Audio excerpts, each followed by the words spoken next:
नमस्कार दोस्तों, concept plus academy के ई लर्निंग प्रोग्राम में आपका स्वागत है। दोस्तों, इस वीडियो में हम बात करेंगे चुंबक और चुंबक के गुण के बारे में, मैग्नेट एंड इट्स प्रॉपर्टी। चुंबक के बारे में आइए हम जानते हैं।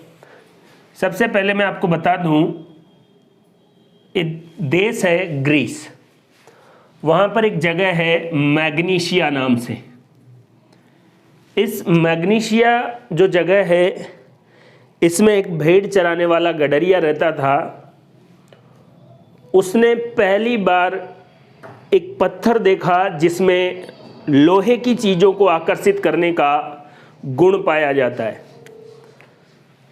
चुंबक की खोज कहाँ हुई? मैग्नीशिया में।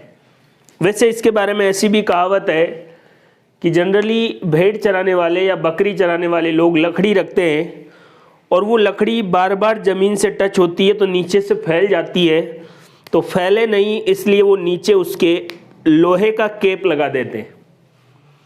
अब वो उस लकड़ी को ऐसे ज़मीन पर टच करते हुए आगे चल रहा था। एक जगह उसने देखा कि लकड़ी बिना किसी सपोर्ट के ऐसे सीधी खड़ी हो गई। उसको वहाँ पर जादू दिखाई दिया। इसलिए शुरुआत में मैग्नीशिया में जिस जगह पर चुंबक के गुणों की खोज हुई, उसके पत्थरों को जादुई पत्थर कहा जाता था। मैग्नीशिया में जो अयस्क मिला उसका नाम था मैग्नेटाइट, और मैग्नेटाइट को प्राकृतिक चुंबक के नाम से भी जाना जाता है। मैग्नेटाइट मैग्नीशिया में, और इसका फॉर्मूला आप जानते हैं Fe3O4, और इस मैग्नेटाइट से ही मैग्नेट शब्द बना। वैसे मैग्नेट शब्द बनने के पीछे जरूर जहां पर इसकी खोज हुई मैग्नीशिया, वो इंपॉर्टेंट है। तो मैग्नेट या चुंबक की खोज में किसी वैज्ञानिक का नहीं, एक भेड़ चराने वाले का हाथ है। उसके बाद देखिए प्राकृतिक चुंबक। प्राकृतिक चुंबक किसको कहते हैं? Fe3O4, और ये आयरन का अयस्क है जिसको कहते हैं मैग्नेटाइट। वैसे देखा जाए तो एक अयस्क ये होता है FeO, दूसरा हेमेटाइट, और ये दोनों एक साथ मिले तो इसको कहते हैं मैग्नेटाइट। चुंबक के बारे में वैसे मैग्नेटाइट से ही नाम बना होगा। वैसे आपसे कोई नहीं पूछ रहा है कि क्या हुआ मैग्नेटाइट, तो ये देखिए यहां से IT हटा और क्या रह गया? मैग्नेट। चुंबक के इतिहास से संबंधित मैंने आपको बातें बता दी है। क्या आपके एग्जाम में यहाँ से कोई सवाल पूछा जाएगा? ऐसी बातें केवल सुनने में अच्छी लगेगी। आपको एग्जाम पास करना है। आपको यहाँ से एक चीज याद रखनी है, नेचुरल मैग्नेट या प्राकृतिक चुंबक किसको कहा जाता है? मैग्नेटाइट। मैग्नेटाइट किसका अयस्क है? लोहे का। Fe का मतलब आयरन या लोहा, और इसका फॉर्मूला है Fe3O4। मैग्नेट दो प्रकार की होती है, एक होती है अस्थायी मैग्नेट और दूसरी होती है स्थायी मैग्नेट। अस्थायी को टेम्पोरेरी मैग्नेट भी कहते हैं और स्थायी को परमानेंट मैग्नेट भी कहते हैं। नाम से ही पता लग रहा है, अगर ऐसी चुंबक जिसमें कुछ समय तक चुंबकत्व के गुण रहे और बाद में उसको आसानी से विचुंबकित या डीमैग्नेटाइज किया जा सके, ऐसी चुंबक को कहेंगे अस्थायी चुंबक। और अस्थायी चुंबक किसकी बनी होती है? यह महत्वपूर्ण क्वेश्चन है। सॉफ्ट आयरन की, नरम लोहे की। Fe का मतलब है लोहा या आयरन। तो आपके एग्जाम में क्वेश्चन बेस्ड जानकारी आपको याद रखनी है। देखिए नेचुरल मैग्नेट Fe3O4, क्या नाम है? मैग्नेटाइट। मैग्नेटाइट किसका अयस्क है? लोहे का, यह भी इंपॉर्टेंट क्वेश्चन है। अस्थायी चुंबक किसका बना होता है? नरम लोहे का। स्थायी चुंबक एल्यूमिनियम, निकिल और कोबाल्ट, एल्निको, इन तीन धातुओं के मिश्रण से परमानेंट मैग्नेट बनाई जाती है, और ये काफी महत्वपूर्ण है। आपको इसको अच्छे से याद रखना है।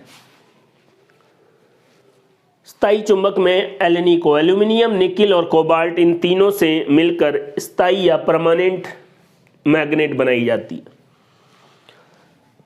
आकार के आधार पर देखिए, अगर चुंबक ऐसे छड़ जैसी है तो इसको कहते हैं बार मैग्नेट या छड़ चुंबक, और अगर चुंबक ऐसे घोड़े की नाल जैसी है तो इसको हॉर्स शू शेप मैग्नेट। यहां पर दो बातें मैंने आपको बताई है। पहले छड़ चुंबक के बारे में देखिए। छड़ चुंबक की यहां से लेकर यहां तक लंबाई को मान लो मैं कैपिटल एल कह रहा हूं, पूरी लंबाई, संपूर्ण लंबाई। एक बात आप याद रख लें, इस चुंबक के जो ध्रुव होते हैं, उत्तरी ध्रुव और दक्षिणी ध्रुव, नॉर्थ पोल और साउथ पोल, वो इसके किनारे से थोड़ा अंदर की तरफ होते हैं। सपोज करें ये नॉर्थ पोल है और ये कौन है, साउथ पोल है। वास्तविक लंबाई यहां से लेकर यहां तक है, और पोल के बीच की लंबाई को मैं स्मॉल एल लिख रहा हूं, क्योंकि पोल किनारों से थोड़ा अंदर की तरफ होते हैं। अगर कैपिटल एल को 6 माना जाए तो स्मॉल एल क्या होगा, 5। ये आपको ध्यान में रखना है। कितने अंदर की तरफ, यहां पूरी लंबाई को 6 और दोनों ध्रुवों के बीच की लंबाई को 5। Capital L upon small L बराबर 6/5। अगर आपको किसी चुंबक की पूरी लंबाई बता रखी है और वो आपको बोले ध्रुवों के बीच की दूरी बताइए, तो पूरी लंबाई और यहाँ ध्रुवों के बीच की दूरी आप आराम से 6/5 वाले अनुपात से कैलकुलेट कर सकते हैं। ये बड़ी महत्वपूर्ण बात है आपके एग्ज़ाम के जो पैटर्न है आपका, आपके एग्ज़ाम के जो इम्पोर्टेंट क्वेश्चन है उससे रिलेटेड। तो ये बात याद रखेंगे, कितना अनुपात है कुल लंबाई और ध्रुवों के बीच की लंबाई में, 6/5। कोई भी आपको एक दे दे तो दूसरी आप आराम से इस फॉर्मूले से निकाल सकते हैं। कोई भी छड़ चुंबक हो उसके लिए ऐसा ही रहेगा। इससे कैसे सवाल आते हैं, हॉर्स शू शेप मैग्नेट जो है इसका यूज किया जाता है प्रबल चुंबकीय क्षेत्र उत्पन्न करने में। सीधा क्वेश्चन, यदि आपको प्रबल चुंबकीय क्षेत्र, स्ट्रॉन्ग मैग्नेटिक फील्ड जनरेट करना है तो आपको कौन से चुंबक का इस्तेमाल करना पड़ेगा, हॉर्स शू शेप मैग्नेट। दोनों के बारे में अच्छे से जानकारी, एलेनिको एल्यूमिनियम, निकिल और कोबाल्ट से परमानेंट मैग्नेट, नर्म लोहे से टेम्पोरेरी मैग्नेट, मैग्नेटाइट किसका है, इसका है लोहे का, फॉर्मूला क्या है Fe3O4। मैग्नेटाइट को ही क्या कहते हैं, प्राकृतिक चुंबक, नेचुरल मैग्नेट, और कहां पर यह है, मैग्नीशिया से या ग्रीस के अंदर इसकी खोज हुई। एक शब्द और देखिए जिससे एग्जाम में सवाल पूछे जाते हैं, परिनलिका या सोलेनोइड। परिनलिका या सोलेनोइड क्या है, किसी तार को ऐसे लपेट दिया जाता है कुंडली के रूप में, कोयल के रूप में। परिभाषा में लिखा रहता है किसी विद्युत रोधी तांबे के तार को। विद्युत रोधी शब्द क्यों इस्तेमाल किया जाता है ये देखिए।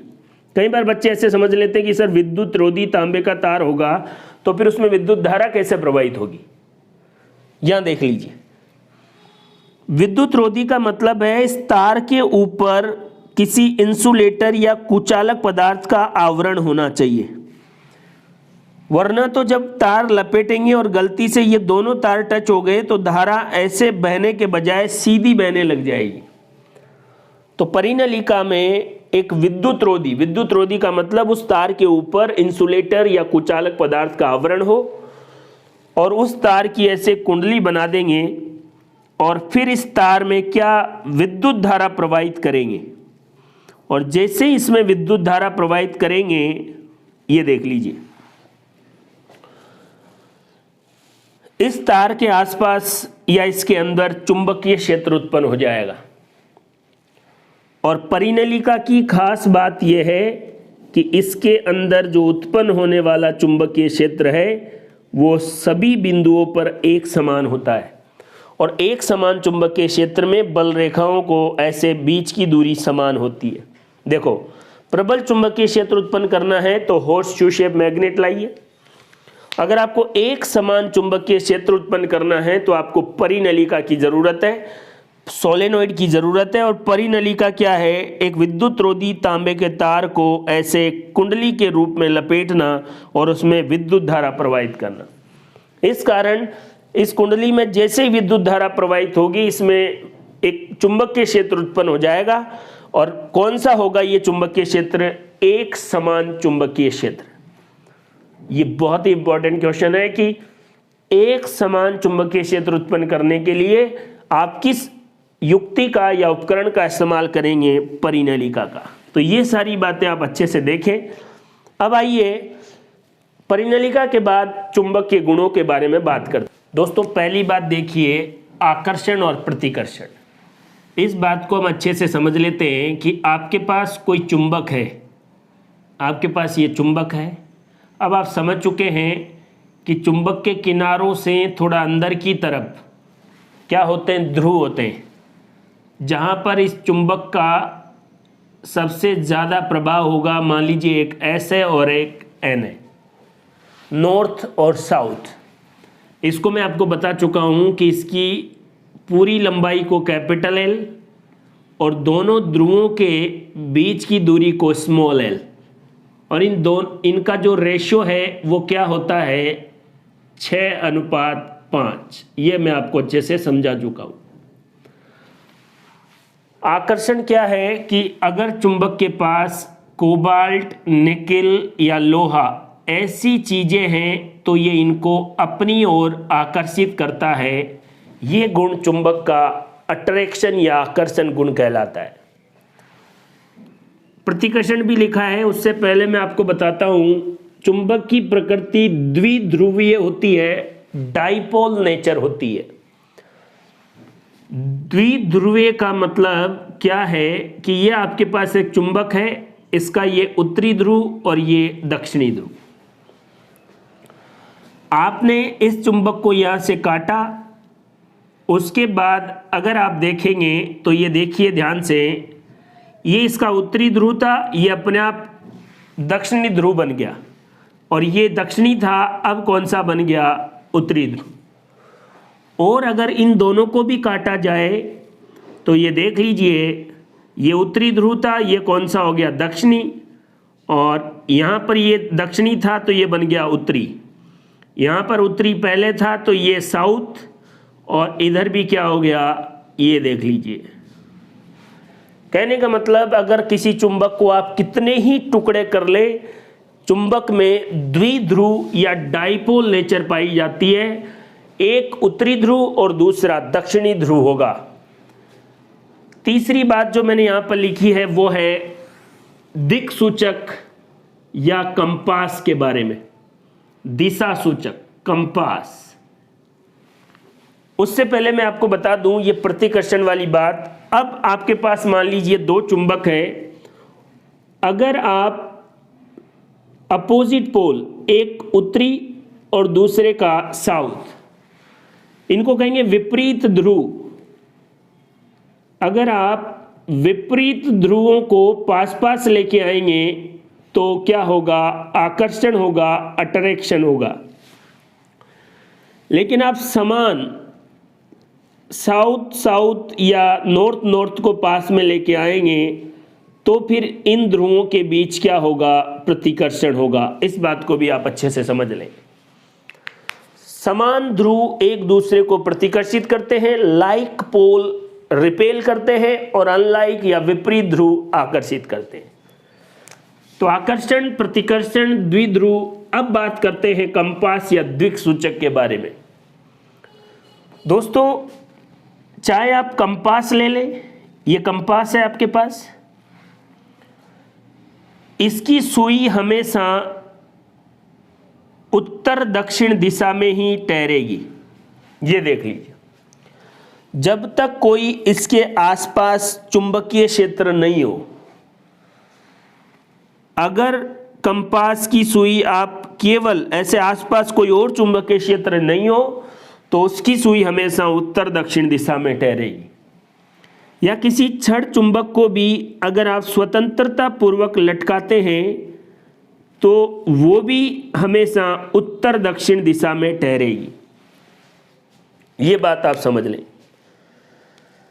और ये उस क्षण चुंबक का उत्तरी ध्रुव और ये क्या है, दक्षिणी ध्रुव।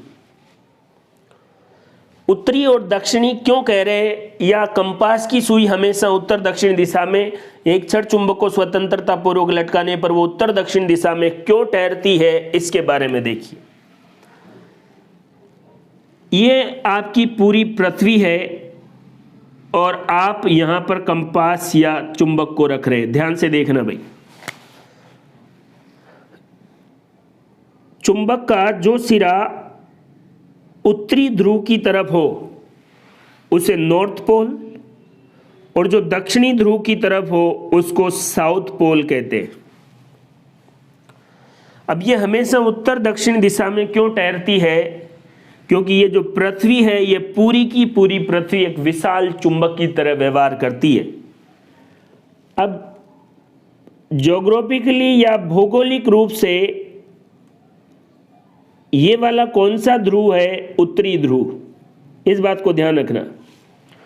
और ये भौगोलिक रूप से पृथ्वी का ज्योग्राफिकली कौन सा ध्रुव है, दक्षिणी ध्रुव।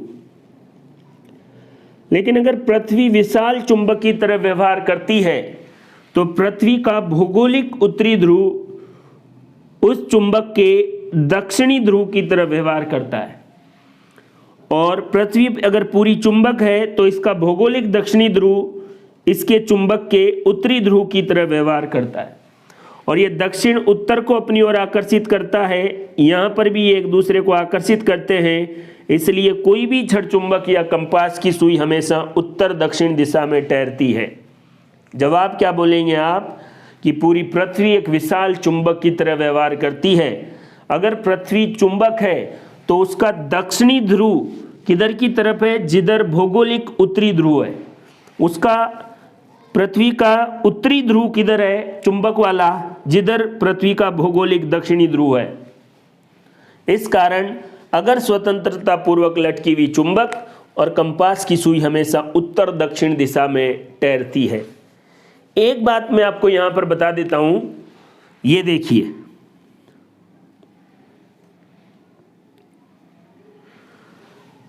आपने देखा कि कंपास की सुई उत्तर दक्षिण दिशा में है।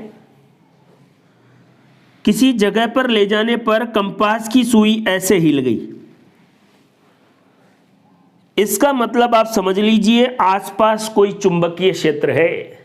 यदि कंपास की सुई उत्तर दक्षिण दिशा से दाएं या बाएं हिलती है तो आप समझ लीजिए उस कंपास के आसपास पृथ्वी के चुंबकीय क्षेत्र के अलावा कोई और चुंबकीय क्षेत्र उत्पन्न हो रहा है, जिसका आपको ये कंपास बता रहा है कि आसपास कोई चुंबकीय क्षेत्र है। तो कंपास दिशा का ज्ञान कराता है, हमेशा इसकी सुई उत्तर दक्षिण दिशा में ठहरेगी अगर इसके आसपास कोई और चुंबकीय क्षेत्र नहीं हो। तो ये हमने बात की है चुंबक के गुणों के बारे में। एक बड़ी महत्वपूर्ण बात यह है कि चुंबक के गुणों को नष्ट कैसे किया जाए। देखिए, अब अगर आप चुंबक को काटना चाहते हैं तो कितना भी काट लें, हर बार हर एक टुकड़ा दो ध्रुवों में बदल जाएगा, चुंबक के गुण नष्ट नहीं होने वाले। देखिए, चुंबक के गुणों को नष्ट करने के लिए एक तो आप चुंबक को क्या कर सकते हैं, गर्म कर सकते हैं। दूसरा, पीट कर या ठोक पीट कर चुंबक को क्या कर सकते हैं, चुंबक के गुणों को नष्ट कर सकते हैं। सबसे महत्वपूर्ण बात यह है कि अगर चुंबक के चुंबकत्व गुण को नष्ट करना है तो उसमें एक धारा, विद्युत धारा प्रवाहित कर दो। कौन सी वाली, प्रत्यावर्ती धारा, अल्टरनेट करंट। हमारे घरों में आने वाली जो करंट है वो ऐसी होती है, अल्टरनेट करंट। किसी निश्चित समय अंतराल के बाद अगर दिशा बदल जाए तो इसको कहते हैं अल्टरनेट करंट। अगर किसी चुंबक में प्रत्यावर्ती धारा प्रवाहित कर दें तो उस चुंबक के चुंबकत्व के जो गुण हैं वो नष्ट हो जाएंगे। ये बात आप नोट कर लें। तीन बातें, गर्म करके, पीट कर या चूर्ण बना के, या चुंबकत्व को नष्ट करना है तो उसमें कौन सी धारा, एसी, डीसी नहीं। एक धारा होती है एसी और एक होती है डीसी। डीसी को कहते हैं दिष्ट धारा। आपकी जो बैटरी सेल ये सब जो धारा देते हैं ये कौन सी होती है? दिष्ट धारा। आपके घरों में कौन सी आती है? एसी। और ये जो अडेप्टर होते हैं ये एसी को किस में बदल देते हैं? डीसी में। अगर धारा की दिशा समय के साथ बदलती रहे तो इसको कहते हैं प्रत्यावर्ती धारा, और धारा की दिशा एक ही हो तो इसको कहते हैं दिष्ट धारा। तो दिष्ट धारा से चुंबकत्व के गुण नष्ट नहीं होंगे, कौन सी धारा से होंगे? प्रत्यावर्ती धारा से। ये बड़ी महत्वपूर्ण बात है। आइए और बातें देखते हैं। चुंबकीय क्षेत्र। चुंबकीय क्षेत्र किसे कहेंगे? देखो, चुंबक के क्या गुण हैं कि वो लोहे या ऐसी चीजों को अपनी ओर आकर्षित करती है। तो चुंबक के आसपास का वह क्षेत्र जहां पर उस चुंबक के प्रभाव को महसूस किया जा सके, ये पूरा क्षेत्र क्या कहलाएगा? चुंबकीय क्षेत्र। चुंबक के आसपास का वह क्षेत्र जहां पर चुंबक के प्रभाव को महसूस किया जा सके चुंबकीय क्षेत्र कहलाता है। इस चुंबकीय क्षेत्र के मात्रक देखिए, एक मात्रक पद्धति होती है CGS, इसमें इसका मात्रक होता है गाउस, और एक मात्रक पद्धति होती है MKS, इसमें इसके मात्रक कौन कौन से होते हैं देख लीजिए। Tesla, weber per metre square, newton upon में एम्पियर मीटर। ये तीनों किसके मात्रक है? चुंबकीय क्षेत्र के। एक बार फिर देख लीजिए, चुंबकीय क्षेत्र के मात्रक CGS में गाउस, MKS में टेस्ला। ये बहुत बार पूछा जा चुका है। टेस्ला किसका मात्रक है? चुंबकीय क्षेत्र का, मैग्नेटिक फील्ड का। वेबर प्रति मीटर स्क्वायर भी इसी का मात्रक है। न्यूटन प्रति एम्पियर मीटर भी किसका मात्रक है? चुंबकीय क्षेत्र का। चुंबक के आसपास का वह क्षेत्र जहां पर उसके प्रभाव को महसूस किया जा सके क्या कहलाता है? चुंबकीय क्षेत्र। एक टेस्ला बोलो, या एक वेबर पर मीटर स्क्वायर बोलो, या एक न्यूटन पर एम्पियर मीटर बोलो, ये सब 10 की पावर 4 गाउस के बराबर होते हैं। सीधा सवाल ये पूछा जा सकता है कि एक टेस्ला में कितने गाउस होते हैं? 10 की पावर 4 गाउस। और 10 की पावर 4 गाउस का मतलब है कितने जीरो? 4 जीरो। कितने हो गए? 10,000। एक टेस्ला में 10,000 गाउस होते हैं, और गाउस CGS में मात्रक है और टेस्ला MKS में मात्रक है। अगला जो क्वेश्चन आपसे पूछा जाता है वो ये है, विद्युत धारा का एक तो होता है चुंबकीय प्रभाव और एक होता है तापीय प्रभाव। ये देख लीजिए, विद्युत धारा का चुंबकीय प्रभाव और एक होता है तापीय प्रभाव। नाम से ही पता लग रहा है। अगर किसी चालक तार में विद्युत धारा प्रवाहित की जाए तो उसके आसपास क्या उत्पन्न हो जाता है? चुंबकीय क्षेत्र उत्पन्न हो जाता है। क्या उत्पन्न हो जाता है? चुंबकीय क्षेत्र। ये बात सबसे पहले किस वैज्ञानिक ने बताई? ओरेस्टेड ने। एक वैज्ञानिक है ओरेस्टेड, जिसने विद्युत धारा के चुंबकीय प्रभाव के बारे में सबसे पहले बताया। किसी चालक तार में विद्युत धारा प्रवाहित करेंगे तो क्या उत्पन्न हो जाता है? चुंबकीय क्षेत्र। आपको कैसे पता लगा चुंबकीय क्षेत्र उत्पन्न हो गया? इस चालक तार के पास आप कंपास लेके आइए। कंपास की सुई हमेशा उत्तर दक्षिण दिशा में तैरती है, लेकिन अगर इसमें चुंबकीय क्षेत्र उत्पन्न हो गया तो उसकी सुई में क्या आ जाएगा? डिफ्लेक्शन आ जाएगा। और अगर कंपास की सुई उत्तर दक्षिण से कुछ दिशा में हिल रही है या साइड में है, इसका मतलब क्या उत्पन्न हो गया? चुंबकीय क्षेत्र उत्पन्न हो गया। और ये बात सबसे पहले किसने बताई? ओरेस्टेड ने। एक चीज से आपको बहुत सारी बातें क्लियर हो सकती है कि दिक्सूचक की सुई हमेशा उत्तर दक्षिण दिशा में रहती है जब तक उसके आसपास पृथ्वी के चुंबकीय क्षेत्र के अलावा कोई और चुंबकीय क्षेत्र नहीं हो। अगर इस तार में धारा प्रवाहित करने के बाद ये सुई हिल रही है, इसका मतलब चुंबकीय क्षेत्र उत्पन्न हो गया। आपने बटन दबा के धारा बंद कर दी, सुई वापस आ गई। जादू नहीं हो गया। बटन दबाओ, सुई हिल रही है, बंद किया, वापस आ गई। इसका मतलब क्या उत्पन्न हो रहा है? चुंबकीय क्षेत्र। ये किसने बताया? ओरेस्टेड ने। विद्युत धारा का तापीय प्रभाव। विद्युत धारा का तापीय प्रभाव जो है उस पर आधारित एक युक्ति है, कौन है? फ्यूज तार। बहुत बार पूछा जाता है। फ्यूज तार विद्युत धारा के तापीय प्रभाव पर आधारित है। कैसे? किसी चालक तार में अगर धारा प्रवाहित होती है तो वो गर्म हो जाता है, और फ्यूज तार में क्या होता है कि एक फिक्स धारा के लिए तार बनाए जाते हैं, अगर उससे ज़्यादा धारा प्रवाहित हो तो वो पिघलकर तार टूट जाते हैं। तो ये विद्युत धारा का ऊष्मीय या तापीय प्रभाव। फ्यूज तार विद्युत धारा के तापीय प्रभाव पर, विद्युत धारा के चुंबकीय प्रभाव पर कौन होता है? इलेक्ट्रोमैग्नेट, विद्युत चुंबक। रेडियो में, टीवी में, माइक्रोफोन में, स्पीकर में, इन सब में जो चुंबक होती है, या डोरबेल में, दरवाजे पर जो घंटी होती है, इन सब में किसका इस्तेमाल होता है? इलेक्ट्रोमैग्नेट का। और इलेक्ट्रोमैग्नेट विद्युत धारा के चुंबकीय प्रभाव पर आधारित होती है। चुंबकीय बल रेखाओं से भी सवाल पूछे जा सकते हैं, इसलिए आप बिल्कुल तरीके से चीज़ों को समझे। ये उत्तरी ध्रुव और ये दक्षिणी ध्रुव, याद रखें, ध्रुव किनारों से थोड़ा अंदर की तरफ होते हैं। चुंबकीय बल रेखाएं काल्पनिक रेखाएं जो चुंबकीय क्षेत्र की दिशा को बताती है। पहली इनके लिए विशेषता, ये उत्तरी ध्रुव से निकलती है और दक्षिणी ध्रुव में जाती है, और चुंबक के अंदर ये दक्षिण से उत्तर की तरफ जाती है। तो पहली बात, चुंबक के बाहर जो रेखाएं हैं, चुंबकीय बल रेखाएं, वो कौन सी दिशा में? उत्तर से दक्षिणी ध्रुव में। और अगर आपसे पूछ ले कि चुंबक के अंदर ये जो चुंबकीय बल रेखाएं, ये कौन सी दिशा में? दक्षिण से उत्तरी ध्रुव में। जब ऐसा हो गया तो ये क्या हो गया? एक बंद लूप का, एक क्लोज लूप का निर्माण हो गया। चुंबकीय बल रेखाएं एक बंद लूप का निर्माण करती है, ये भी आपको याद रखना है। फिर देखिए, सबसे महत्वपूर्ण बात, चुंबकीय बल रेखाएं कभी भी एक दूसरे को नहीं काटती है। क्यों?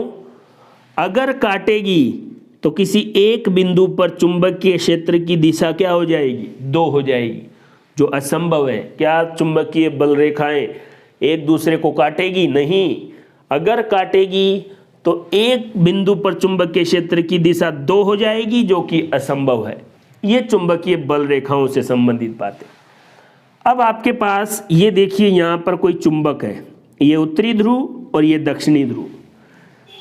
जे चुंबक के जितना नज़दीक बल रेखाएं होंगी वो पास पास होंगी, और बल रेखाएं पास पास होने का मतलब है कि चुंबकीय क्षेत्र क्या है? प्रबल है। तो चुंबक के पास चुंबकीय क्षेत्र अधिक होगा, और जैसे जैसे चुंबक से दूर जाते जाएंगे, चुंबक की बल रेखाओं के बीच की दूरी क्या होती जाएगी? ज़्यादा होती जाएगी। तो चुंबकीय बल रेखाओं के बीच की दूरी बढ़ेगी, इसका मतलब धीरे धीरे चुंबकीय क्षेत्र क्या हो रहा है? कमज़ोर हो रहा है, दुर्बल हो रहा है। तो एक बात और पता कर ले, चुंबक के पास वाली चुंबकीय बल रेखाएं पास पास, और जैसे जैसे दूर जाएंगे ये बल रेखाएं ऐसे, इनके बीच की दूरी ज़्यादा होती जाएगी। तो जहाँ चुंबकीय बल रेखाएं पास पास है वहाँ चुंबकीय क्षेत्र ज़्यादा है, जहाँ पर दूर है वहाँ पर चुंबकीय क्षेत्र कम है या दुर्बल है। अगर ऐसा हो कि चुंबकीय बल रेखाएं बिल्कुल समान दूरी पर हो, चुंबकीय बल रेखाओं के बीच की दूरी समान हो, तो ऐसा चुंबकीय क्षेत्र एक समान चुंबकीय क्षेत्र कहलाता है। और यूनिफॉर्म या एक समान चुंबकीय क्षेत्र अगर आपको उत्पन्न करना है तो आपके पास, मैंने आपको बताया था कि तांबे के तार की विद्युत रोधी को एक कुंडली की तरह लपेट दें, और इससे क्या बन जाएगा? सोलेनोइड। परिनली का ऐसा उपकरण है जिससे आप एक समान चुंबकीय क्षेत्र उत्पन्न कर सकते हैं। और एक समान चुंबकीय क्षेत्र में बल रेखाओं के बीच की दूरी एक समान होती है। चुंबक के पास में बल रेखाओं के बीच की दूरी कम होती है, और चुंबक से दूर जैसे जाएंगे बल रेखाओं के बीच की दूरी ज़्यादा हो जाएगी। अगर दूरी कम है तो प्रबल चुंबकीय क्षेत्र, और ज़्यादा है बीच की दूरी तो दुर्बल चुंबकीय क्षेत्र। चुंबकीय बल रेखाओं से संबंधित बातें। चुंबकीय बल रेखाएं कभी भी एक दूसरे को नहीं काटती है। क्यों? क्योंकि अगर काटेगी तो एक बिंदु पर चुंबकीय क्षेत्र की दिशा 2 हो जाएगी, जो असंभव है। और बंद लूप का निर्माण करती है, क्योंकि बाहर उत्तर से दक्षिण की ओर और अंदर दक्षिण से उत्तर की ओर इनकी दिशा होती है चुंबकीय बल रेखाओं। चुंबकीय बल रेखाएं काल्पनिक रेखाएं हैं और इनके किसी बिंदु पर अगर एक स्पर्श रेखा खींची जाए तो वो किसको बताएगी? चुंबकीय क्षेत्र की दिशा को। चुंबकीय बल रेखाओं के किसी बिंदु पर अगर एक स्पर्श रेखा खींची जाए तो वो किसको बताती है? चुंबकीय क्षेत्र की दिशा को। तो चुंबकीय बल रेखाओं से संबंधित क्वेश्चन। विद्युत धारा का चुंबकीय प्रभाव, ये किसने बताया? ओरस्टेड ने। इस पर आधारित होती है electromagnet. Doorbell, radio, microphone, speaker, इन सब में किसका इस्तेमाल होता है? इलेक्ट्रोमैग्नेट का। फ्यूज तार किस पर आधारित है? विद्युत धारा के तापीय प्रभाव पर। 1 टेस्ला किसके बराबर है? 10 की पावर 4 गाउस के। गाउस और टेस्ला दोनों किसके मात्रक है? चुंबकीय क्षेत्र के। दोस्तों, मैंने आपको बताया था कि चुंबक की जो लंबाई है उससे किनारों से थोड़ा अंदर की तरफ ध्रुव होते हैं, और चुंबक का जो चुंबकत्व है वो ध्रुवों पर मैक्सिमम होता है, अधिकतम होता है, और केंद्र पर मिनिमम होता है, या यूं कह सकते हैं 0 होता है। अब एक छड़ चुंबक का केंद्र कैसे निकाला जाए?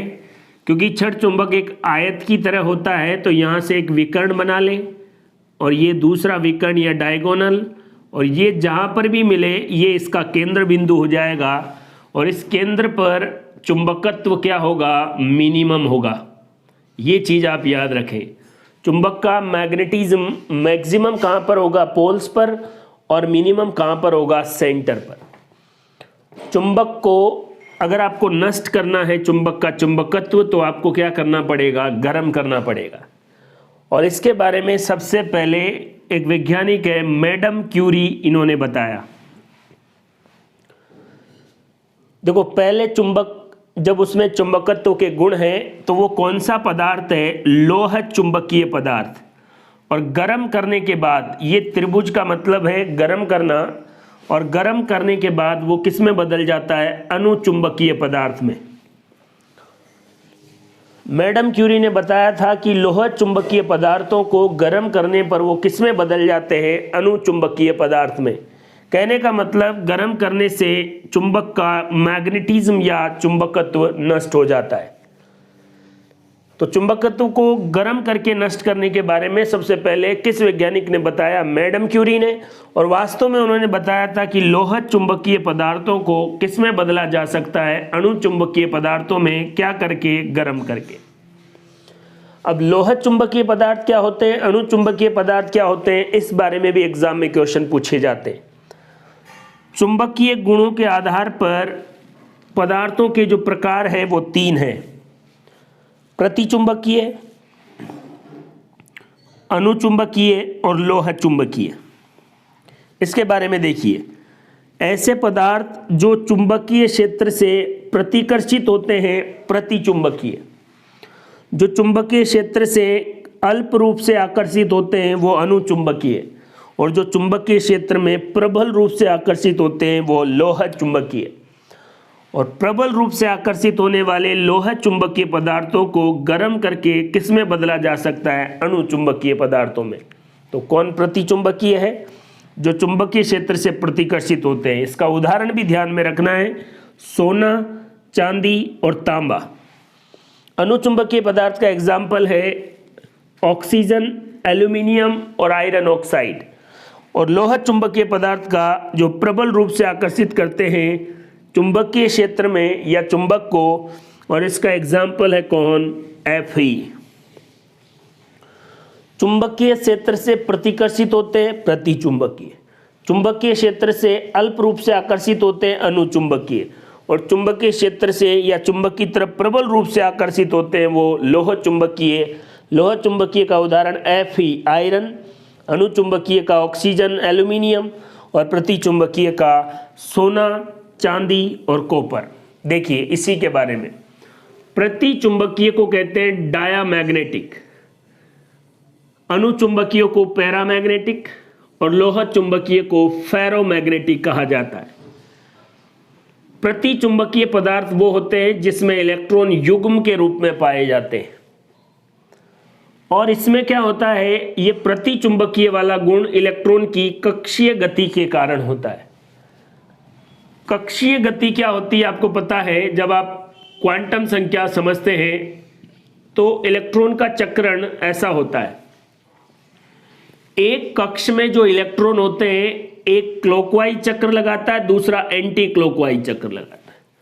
तो एक इलेक्ट्रॉन की चक्रण की वजह से जो चुंबकीय आघूर्ण उत्पन्न हुआ वो दूसरे इलेक्ट्रॉन ने कैंसिल आउट कर दिया, इसलिए परिणामी चुंबकीय आघूर्ण 0 हो जाता है।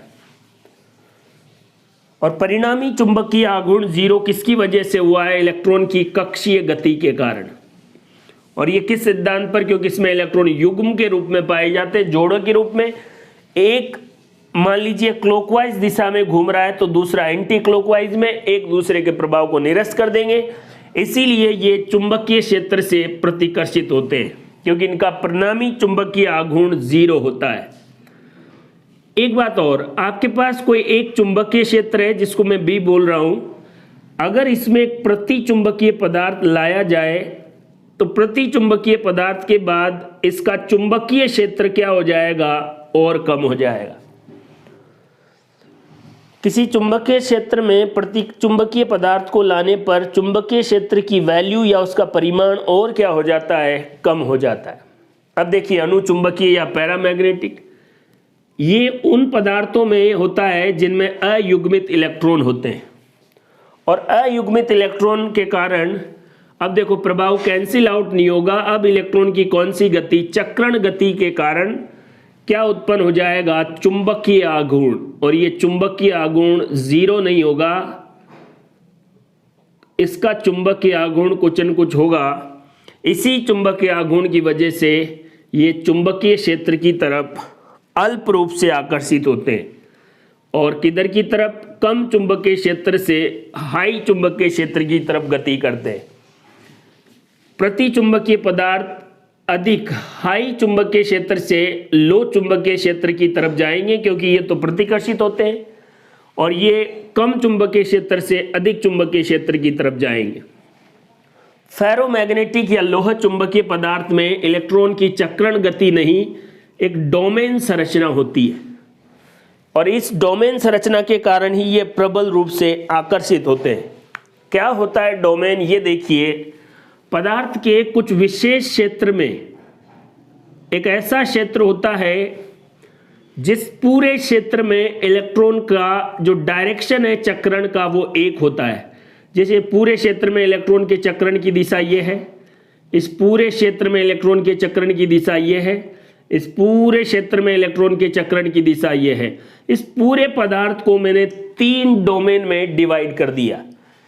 एक पर्टिकुलर इलेक्ट्रॉन की दिशा तो ये डोमेन, ये दूसरा और ये तीसरा डोमेन। जैसे ही इस लोह चुंबकीय पदार्थ को चुंबकीय क्षेत्र में रखा जाता है तो ये जितने भी इलेक्ट्रॉन की दिशा या इलेक्ट्रॉन के चक्रण की दिशा अलग अलग हो रही थी, चुंबकीय क्षेत्र के प्रभाव में सभी इलेक्ट्रॉन की दिशा चुंबकीय क्षेत्र की दिशा में हो जाती है, उत्तर से दक्षिण की ओर। और सभी का चक्रण की दिशा एक तरफ होने के कारण परिणामी चुंबकीय आघूर्ण अधिक हो जाता है, और इसी वजह से ये चुंबकीय क्षेत्र में या चुंबक की तरफ प्रबल रूप से आकर्षित होते हैं। तो प्रतिचुंबकीय पदार्थ के उदाहरण अनुचुंबकीय, लोह चुंबकीय। एक बात याद रखनी है कि लोह चुंबकीय पदार्थ को गर्म करने पर वो किस में बदल जाता है? अनुचुंबकीय पदार्थ में। और ये बात किसने बताई? मैडम क्यूरी ने। एक निश्चित तापमान पर लोह चुंबकीय पदार्थ को गर्म करने पर वो किस में बदलेगा? अणुचुंबकीय पदार्थ में। मैडम क्यूरी के नाम से इस नियम को क्या कहा जाता है? क्यूरी का नियम। और इस ताप को क्या कहा जाता है? क्यूरी ताप। सभी धातुओं के लिए ये अलग अलग होता है, लोह चुंबकीय पदार्थों के लिए आपको याद रखने की जरूरत नहीं है। क्यूरी ताप पर लोह चुंबकीय पदार्थ किस में बदल जाता है? अणु चुंबकीय पदार्थ में।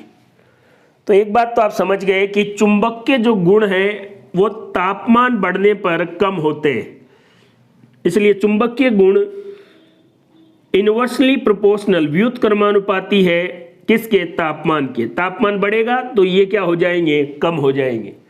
और क्यूरी का नियम भी यही कहता है कि एक निश्चित तापमान पर लोह चुंबकीय पदार्थों को किस में बदला जा सकता है? अणु चुंबकीय पदार्थ में।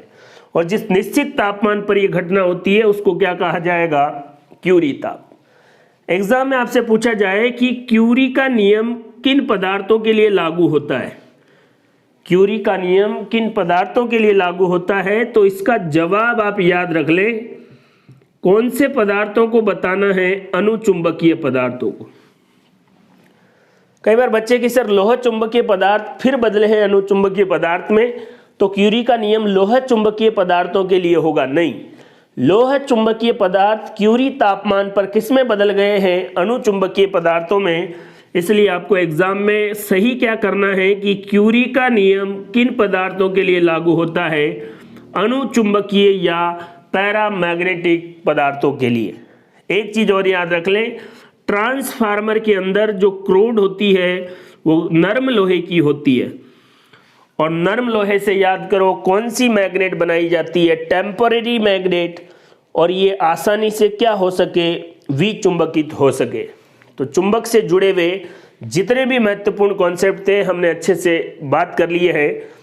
एक एक चीज को आप बड़ी क्लियरिटी के साथ समझे। क्यूरी ताप क्या है? ऐसा ताप जिस पे लोह चुंबकीय पदार्थ किस में बदल जाए? अणु चुंबकीय पदार्थ में। लोह चुंबकीय पदार्थ में चुंबकत्व के गुण ज्यादा होते हैं, गर्म करने के बाद वो कम चुंबकत्व रह गया, इसका मतलब ताप बढ़ाने पर चुंबक के गुण धीरे धीरे कम हो जाते हैं। तो गर्म करके चुंबकत्व को नष्ट करने के बारे में किस वैज्ञानिक ने बताया? मैडम क्यूरी ने। Fe आयरन कौन सा है? लोह चुंबकीय पदार्थ। ऑक्सीजन और एल्यूमिनियम कौन है? अणु चुंबकीय पदार्थ। और सोना, चांदी और कॉपर कौन से हैं? प्रति चुंबकीय पदार्थ। इस तरीके से चुंबक और चुंबक के गुण से संबंधित जितने भी कॉन्सेप्ट है वो कंप्लीट है। आप इनको अच्छे से पढ़ें, अच्छे से नोट्स बनाएं, वीडियो को बार बार रिवाइज करें और अपनी तैयारी को अच्छे से जारी रखें। थैंक यू, धन्यवाद।